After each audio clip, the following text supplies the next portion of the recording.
Jakarta.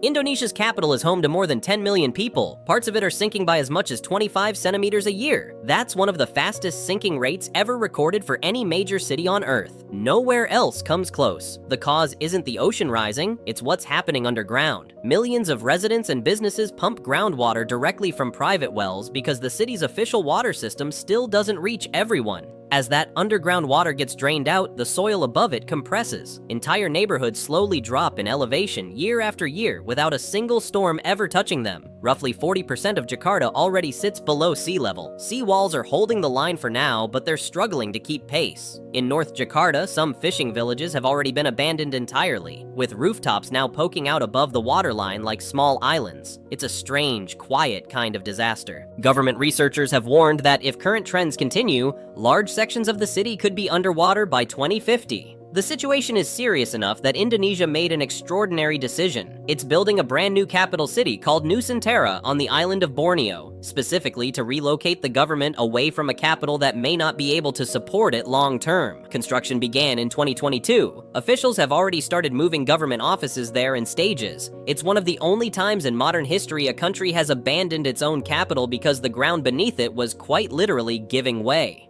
Venice.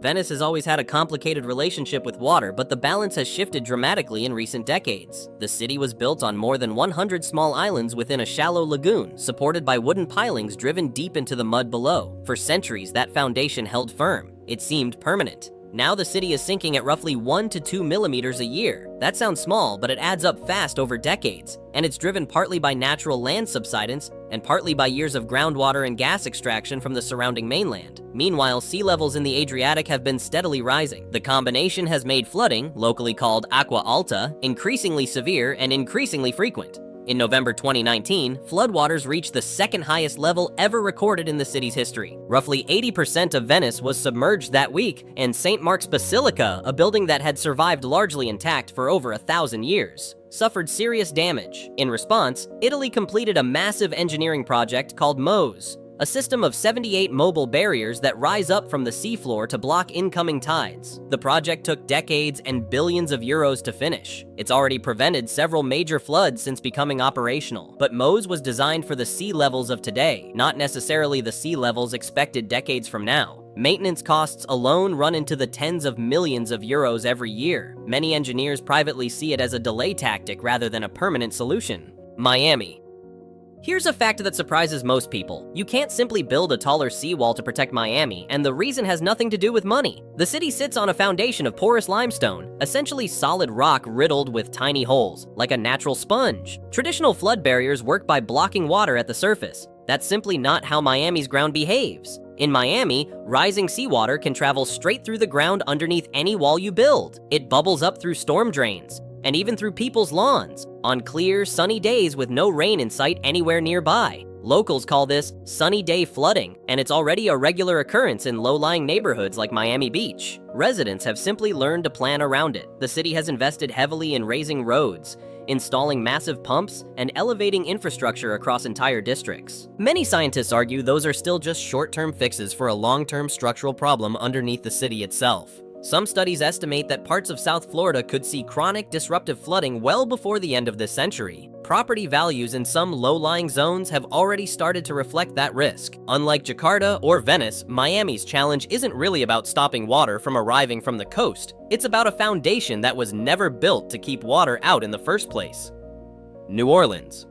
Most people assume New Orleans floods because of hurricanes, and that's true, but it's only half the story. The bigger issue runs much deeper, quite literally. The bigger issue is that large parts of the city are sinking, quietly, year after year, regardless of the weather. New Orleans sits in the Mississippi River Delta, a region that was naturally built up over thousands of years by river sediment settling and layering on top of itself.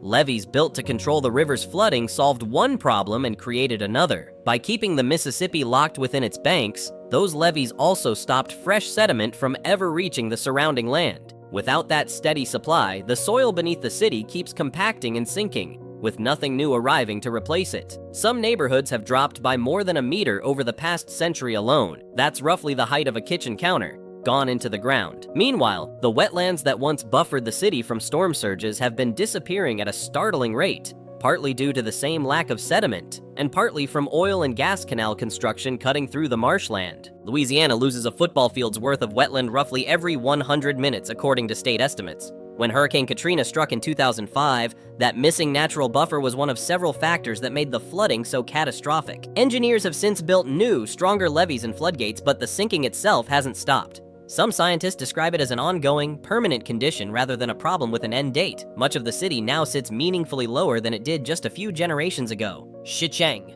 Unlike every other city on this list, Xicheng didn't sink by accident. In 1959, Chinese authorities made a deliberate decision to build a massive hydroelectric dam on the Shinhan River. The reservoir it created needed to flood an entire valley just to fill up. Sitting directly in that valley was Xicheng, a city with roots stretching back nearly 1,300 years, sometimes called the Lion City for the mountain that once overlooked it. Rather than attempt a full demolition, workers evacuated roughly 300,000 residents, and the empty city was simply left in place as the water rose slowly around it. Buildings, streets, and staircases were left standing exactly as they were. Today, Xicheng sits under about 40 meters of water. That turned out to be an unexpected advantage. Nobody planned it that way. The lake water buffered the buildings from wind, sunlight, and weathering for decades. As a result, the city's carved stone archways, wooden beams, and detailed inscriptions are remarkably intact, in some ways better preserved than similarly aged structures left exposed on land. Diving teams have since turned it into a destination, guiding tourists through what's often described as an underwater time capsule frozen in the 1950s. Visibility underwater is surprisingly good on clear days.